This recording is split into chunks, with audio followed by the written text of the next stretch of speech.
సిరివెన్నెల గారికి మీకు ఎలా ఎంత బాండింగ్ ఎలా వచ్చిందంటే యాక్చువల్గా ఆయన చాలా తక్కువ తెలుగుదనం ఉన్న డైరెక్టర్ని చాలా దగ్గర తీస్తారు. కృష్ణవంశీ గారు మీరు ఏంటి మీకున్న బాండింగ్ ఏంటి ఆయనతో ఎలా? మై గురువు and is a philosopher, actually is a philosopher. కానీ ఆయన వృత్తి అయిందన్నమాట. అదే నేను ఎప్పుడు అంటాను, అదే కనుక ఆయన ఏ హిందీలో నుండి ఉంటే so every year national award ఇంటికి వచ్చి ఉండేది అనేది కర్మ బేసికలీ నోథింగ్. అదే చిన్న ఆక్రోషం ఉండే బేసికల్గా చిన్న we are here we are the other side of the country. Okay okay it's a great philosopher, a force behind me. నేను ఆలోచనలు కరెక్ట్గా ఉంటాయి. అండ్ చెప్పిన తర్వాత మళ్ళీ డిస్కషన్ నేను చాలాసార్లు ఇది చెప్పి ఇదండి పాట తాంబూలాలు ఇచ్చేసానంటారనమాట.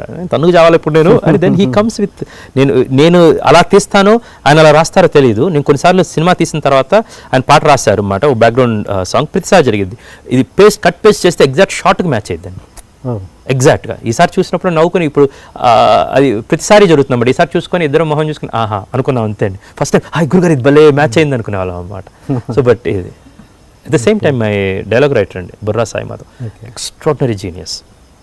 The way he writes dialogue, conviction, something Saraswati Putrudu and ante. So I am happy that I am associated with geniuses like this. Satyam.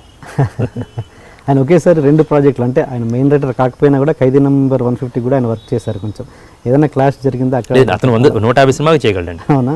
ఒక వర్షన్ అడిగితే మనం రాస్తారండి డైలాగ్ ఫైనల్ వర్షన్ రాస్తే ఒకసారి అడిగినప్పుడు నేను చెప్పి సార్ ఇది ఇక్కడ ఇది నేను ఐ డెంట్ లైక్ బేసికల్లీ ఎత్తు కూడా నచ్చలేదండి, ఇంకేదన్నా చేద్దామా అని. ఓకే సార్ ఎప్పుడు కాదు అండండి ఆయన. ఓకే సార్ అని నెక్స్ట్ ఒక వర్షం వచ్చారు అమ్మాని ఇది చాలా బాగుందండి but I need he won't take much time but to the tea. And second thing ఇన్ని సంవత్సరాల నుంచి పనిచేస్తున్నాం, నాకు ఏం కావాలో ఆయన తెలుసు, నేను నా ఆలోచన పందా ఆయన తెలుసు. ఎక్కువ ఎక్స్ప్లెనేషన్ చేసుకోవాల్సిన అవసరం లేదండి బేసికల్గా. ఈ really comes SAIL through. And Chiranjeevi గారి సినిమా కూడా చాలా గొప్ప డైలాగ్ రాశాడండి ఆయన. నాకు చిరంజీవి గారే 2 డైలాగులు చెప్పారన్నమాట. లాస్ట్ టైం మీట్ సాయి గారు ఇలా చెప్పారంటే ఈ డైలాగ్ క్రిష్ ఇది చెప్పారని ఆయన. And I'm very proud that Sai గారికి మొదట ఆయన మెడలో గంట కట్టింది అని I feel very happy and proud. Please subscribe to iDream.